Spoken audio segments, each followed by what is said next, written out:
हरियाणा विधानसभा चुनाव के रुझान चौंकाने वाली रही। सभी एग्जिट पोल्स में बीजेपी यानी कि भारतीय जनता पार्टी की सत्ता से विदाई की बात कही जा रही थी, लेकिन जब रिजल्ट सामने आया तो इसने हर किसी को हैरान कर दिया।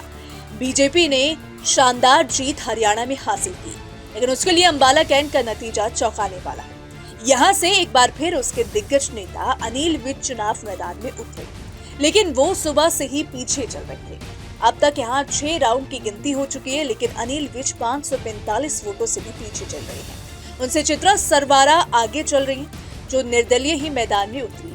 वो कांग्रेस से टिकट चाहती थी, लेकिन मौका न मिलने पर उन्होंने निर्दलीय ही पर्चा दाखिल कर दिया था।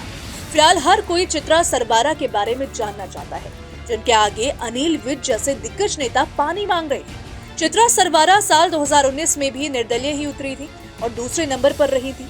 उनके पिता निर्मल सिंह मोहरा पड़ोस की ही अंबाला सिटी की सीट से उतरे। वो वहां से भाजपा की ही असीम गोयल से आगे चल रही है। उन्हें कांग्रेस ने टिकट दिया था, लेकिन बगल की ही सीट से दावेदारी के चलते चित्रा सरवारा को मौका नहीं दिया था। चित्रा को भूपेंद्र सिंह हुड्डा के गुट का नेता माना जाता है, लेकिन यहाँ कुमारी सैलजा की चली। कांग्रेस ने परविंदर पाल परी को मौका दिया था, जो फिलहाल तीसरे नंबर पर रहे। माना जा रहा था कि अंबाला कैंट में इस बार पंजाबी वोटों में बंटवारा हो गया। अनिल विज और परविंदर पाल दोनों ही पंजाबी समुदाय से आते हैं, लेकिन जाट समुदाय के चित्रा सरवारा को इसका फायदा मिल गया। सरवारा अंबाला कैंट के लोगों के लिए परिचित नाम है, जो पहले भी यहाँ से चुनाव में उतर चुकी है। अनिल विज यहाँ से आते हैं तो ये उनके लिए बड़ा झटका होगा, जो बीते 3 दशकों से अंबाला कैंट के चर्चित नेता रहे हैं। तो फिलहाल हरियाणा में जिस तरीके से बीजेपी ने तीसरी बार सरकार बनाई है, उसे देखकर और उसे रुझानों को देखकर हर कोई हैरान रह गया, क्योंकि एग्जिट पोल्स की बात करें तो एग्जिट पोल में सब बीजेपी को हरा रही थी, लेकिन अब बीजेपी ने शानदार वापसी की और तीसरी बार सरकार बीजेपी बनाएगी। इतना ही नहीं, ये पहली बार है जब कोई पार्टी लगातार तीसरी बार सरकार बनाएगी। भाजपा ने गुरुग्राम, फरीदाबाद के साथ साथ दक्षिण हरियाणा की ज्यादातर सीटों पर कब्जा किया।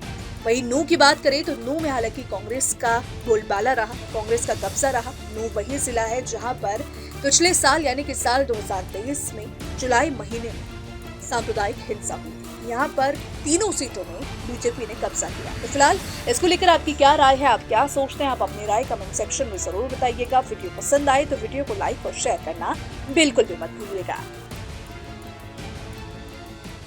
न्यूज नेशन अब व्हाट्सएप पर खबरों की ताजा अपडेट के लिए न्यूज नेशन के इस QR कोड को स्कैन करें।